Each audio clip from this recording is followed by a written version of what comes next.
সংস্কার আমাদের মজ্জায়, সংস্কার আমাদের রক্তে, আমাদের জন্ম সংস্কারের মধ্যে।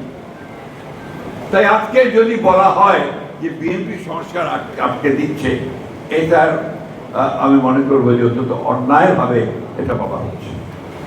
আমাদের নেত্রী বেগম খালেদা জিয়া তিনি অন্যান্য দলগুলো এবং জনগণের বিভিন্ন কথার বক্তব্যকে সম্মান প্রদর্শন করে কেয়ারটেকার গভর্নমেন্ট যে বিধান সেটা তিনি সংবিধানের সন্নিবেশিত করেছিলেন এবং যেটা বাংলাদেশের একটা সুযোগ সৃষ্টি করে দিয়েছিল গণতন্ত্রের চর্চা করা। এবং এটা সবাই স্বীকার করবেন যে 3টি ইলেকশন সেই কেয়ারটেকার গভর্নমেন্টের অধীনে হয়েছে, সেই 3টি ইলেকশন ছিল সবচেয়ে ভালো ইলেকশন। ওটা নতুন একটা সুযোগ একটা সৃষ্টি হয়েছিল গণতন্ত্রকে প্রাতিষ্ঠানিক রূপ দেওয়ার এবং অর্থনীতিকে আপনার মুক্ত বাজার অর্থনীতির দিকে নিয়ে যাওয়ার।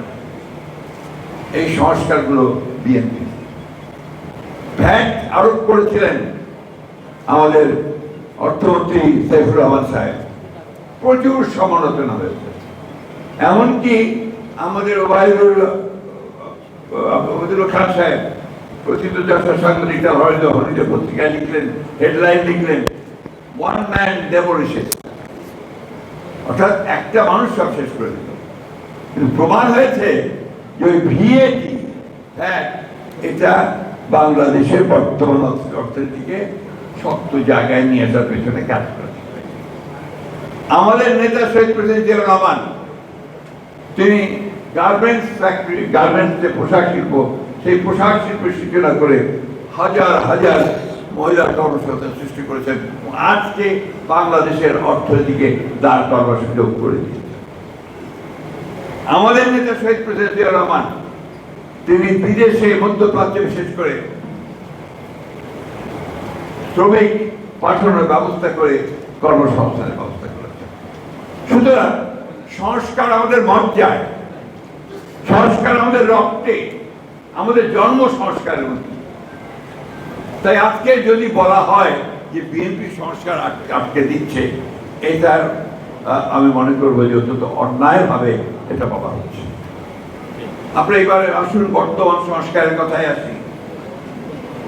আমরা 2016 সালে আমাদের নেত্রী দেশনেত্রী বেগম খালেদা জিয়া তিনি নিজে প্রেস কনফারেন্স করে ভিশন ফর 2030, এটা ভুলে যাওয়ার কথা না। সেখানে তিনি দ্বিকক্ষ বিশিষ্ট পার্লামেন্টের কথা বলেছিলেন, সেখানে তিনি প্রেসিডেন্ট এবং প্রধানমন্ত্রী ক্ষমতা ভারসাম্যের কথা বলেছেন, সেখানে তিনি সকলকে নিয়ে রেইনবো নেশন তৈরি করার কথা বলেছিলেন, জুডিশিয়াল ইন্ডিপেন্ডেন্সের কথা বলেছিলেন। আবার পরবর্তীকালে যখন আমরা রিয়ালাইজ করেছি যে এই রাষ্ট্র কাঠামোয় দেশকে এগিয়ে নিয়ে যাওয়া যাবে না, তখন আমরা আবার 2022 সালে প্রথমে বিএনপির পক্ষ থেকে 27 দফা, এরপর যারা আন্দোলন করছি তাদের সকলকে নিয়ে আমরা 31 দফা কর্মসূচি প্রদান করি।